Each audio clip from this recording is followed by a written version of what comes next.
তরুণদের নতুন রাজনৈতিক দল জাতীয় নাগরিক পার্টিতে যোগ দিচ্ছেন বৈষম্য ও ফ্যাসিবাদ বিরোধী জুলাই অভ্যুত্থানের এক ঝাঁক পরিচিত মুখ। জুলাইয়ের আকাঙ্ক্ষা বাস্তবায়নের শক্তিগুলোর ঐক্য প্রক্রিয়া নিয়ে চলমান আলোচনা বেশ অগ্রগতি হয়েছে।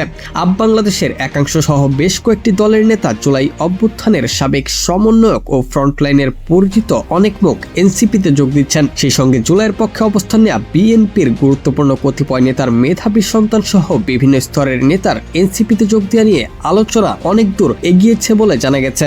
এনসিপির একাধিক বিশ্বস্ত সূত্র জানিয়েছে, এবি পার্টি ও আপ বাংলাদেশের সঙ্গে এনসিপির অনেকদিন ধরে আলোচনা চলছে। জুলাই গণ অভ্যুত্থানের সাবেক সমন্বয়ক ও ফ্রন্টলাইনের পরিচিত অনেক মুখের সঙ্গে আলোচনা অব্যাহত রয়েছে। একই সঙ্গে বিএনপির বিভিন্ন স্তরের বঞ্চিত ও সম্প্রতি নির্বাচন করে পরাজিত হওয়া নেতা এবং গুরুত্বপূর্ণ নেতাদের সন্তানদের সঙ্গে নিয়মিত যোগাযোগ হচ্ছে এনসিপির। এই তিন দিকের নেতাদের সঙ্গে এনসিপির দায়িত্বপ্রাপ্ত কিছু নেতা ইতিবাচক সম্পর্ক ও মত বিনিময় চালিয়ে যাচ্ছেন। দলের শক্তিমত্তা বাড়ানোর এই প্রচেষ্টায় বেশ অগ্রগতি হয়েছে বলে দাবি করছেন তারা। সূত্রমতে বিভিন্ন বিশ্ববিদ্যালয়ের ভিসি, দেশে বিদেশে একাডেমিশিয়ান, পরিচিত নারী মুখ সহ সিভিল সোসাইটির গুরুত্বপূর্ণ নেতা এবং ব্যবসায়ীদের সঙ্গে এনসিপির অনেকদিন ধরে আলোচনা চলছে। তাদের মধ্যে বেশ কিছু পরিচিত ও আলোচিত মুখ দলটিতে শীঘ্রই যুক্ত হবেন। এর মাধ্যমে জুলাইয়ের আকাঙ্ক্ষা বাস্তবায়নে ঐক্যবদ্ধ হয়ে সরকারি দলের উপর চাপ সৃষ্টি করতে চায় এনসিপি। এখনও যারা এনসিপিতে যোগ দেওয়ার আলোচনায় থাকলেও পর্যাপ্ত অগ্রগতি আসেনি, তারাও পরিস্থিতি দেখে পরবর্তীতে যুক্ত হতে পারেন। এর মাধ্যমে পরিধি বাড়িয়ে আগামীর রাজনীতির অন্যতম বিকল্প শক্তি হিসেবে আবির্ভূত হওয়ার কথা ভাবছে দলটি। এনসিপি জানায়, গণতন্ত্রের পক্ষের এবং ফ্যাসিবাদ বিরোধী যে কোনো দল ও ব্যক্তি এনসিপিতে যুক্ত হলে তারা স্বাগত জানাবে।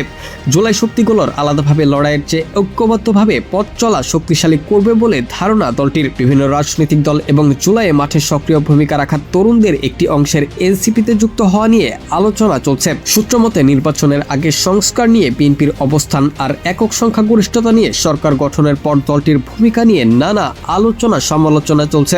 বিশেষ করে বিএনপির বিভিন্ন পর্যায়ের নেতাকর্মীদের একটি অংশ এতে ক্ষুব্ধ, যা সামাজিক যোগাযোগ মাধ্যমেও প্রকাশ পাচ্ছে।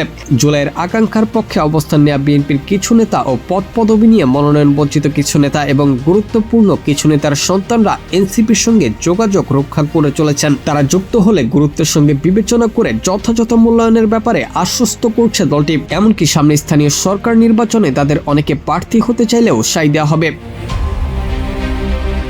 এনসিপি বলছে, জুলাই শক্তিগুলোর মধ্যে যারা এনসিপিতে না এসে অ্যাক্টিভিজমে সক্রিয় থাকবে তাদের অবস্থানকেও স্বাগত জানানো হবে। জুলাই আকাঙ্ক্ষা বাস্তবায়নের পক্ষে অবস্থান নেওয়া সব রাজনৈতিক দল, সংগঠন ও প্ল্যাটফর্মের প্রতি প্রকাশ্য সমর্থন থাকবে এনসিপির। সূত্রমতে বিরোধী জোট হিসেবে 11 দলীয় ঐক্য কর্মসূচি দিলে তাতে অংশ নেবে এনসিপি। তবে সাংগঠনিক শক্তি বাড়িয়ে পৃথক কর্মসূচিও দিতে চায় দলটি। জুলাই সনদ বাস্তবায়ন, সংস্কার টেকসই করা এবং সংবিধান সংস্কারের ইস্যুতে কী ধরনের কর্মসূচি আসবে তা সামনের সাধারণ সভায় ঠিক করা হবে বলে আভাস দিচ্ছে দলটি।